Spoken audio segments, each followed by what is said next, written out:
Okay, so sometimes a burrito is not worth the effort. And this is a story about such a case. So the setting is Columbus, Ohio in the late 90s. And I am in a car with my friend Joel. We've been to a couple of bars. Now the bars have closed, and so we are in line at the drive-thru at Taco Bell, because why not? And 3 cars in front of mine, there is a purple geo-tracker. If you don't know what a geo-tracker is, it's kind of an extreme rollover risk, shitty mini SUV. Behind the geo-tracker is a black Mustang GT. Behind the Mustang GT is a car not involved in the story. Behind them is my shitty cream-colored Nissan Sentra. Behind me is a beautiful, brand new white Mercedes-Benz. Now, what my friend Joel and I see up at the geo-tracker is 2 of the men have gotten out of that car because something has happened that has offended them, and they've walked back to the Mustang GT, and they're having angry words with the occupants of the GT.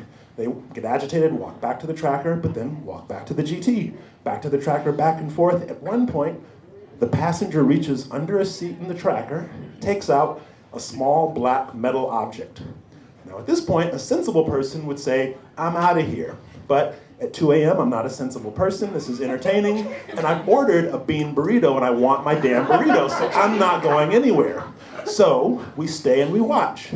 And my friend Joel can see the passenger side a little better than I can, and he says, oh, there it goes, because he saw the passenger from the tracker use the object to smash the window in on the right side of the GT.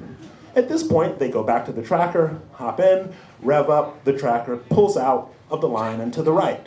The Mustang GT revs up as if to pursue, pulls out and goes to the right.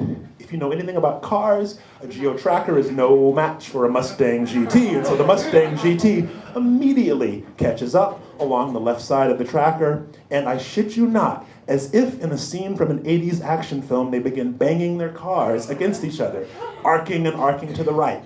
They began at my 12 o'clock.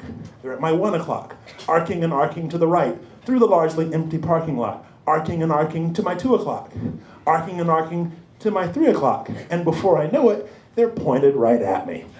And just like that, the tracker smashes into my right front fender. The GT T-bones, broadsides, the Mercedes-Benz right behind me. So a normal man would at this point be angry. These ruffians have damaged my car. But I am in this moment not a normal man. I don't feel anger, I don't feel fear, I don't feel any emotion. Rather, in Vulcan fashion, I begin thinking, what is the script for this situation? And then I find a script and I think, again, with no anger, I simply think, I suppose now we fight. And so I'm thinking, I don't know how to fight. My friend Joel knows how to fight. He's a boxer. He's been in street fights. He's a little smaller than I am, but still he's experienced. So when we get out of the car, I should let him engage with the more menacing adversary, and I should take the other one. And so I'm thinking these thoughts and preparing myself for battle, and I shut off the car to get ready for battle, and Joel turns to me and says, what the fuck are you doing? They're leaving. And sure enough, the tracker's backing away, and so I turn my car back on, big loop around the tracker to get the license plate, LEM 209, LEM 209, and they're gone. And I'm at the window to the drive-thru. Yes, we've called the police. Yes, we've called the police. And the nice thing about something like this happening at 2 a.m.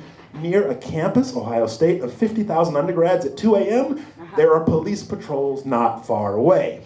And so within 30 seconds, I see 1, 2, 7 cruisers racing up and down the streets looking for the tracker. 30 more seconds later, the Columbus chopper is overhead. And then, behind me, I hear the blood-curdling screams at last, and I turn around, and I see next to the GT on the ground, the male passenger writhing. Not only was the window smashed in, that object was mace. He's been maced in the face, and so he's screaming. And the person who's also screaming is the owner of the Mercedes-Benz. He's taken off his belt. He's literally ready to whoop someone. It's like Boys in the Hood in the city where I go to graduate school, and it's amazing. And I'm talking to my officer, explaining who it was in the tracker. And I turn to my officer, and then in the distance, across the street at Blockbuster Video, because Kids, Netflix did not always exist. Once upon a time, we went to stores to get videos. Across the street in the Blockbuster parking lot, what do I see rolling along with the headlights out but the geo-tracker? He's returned to the scene of the crime.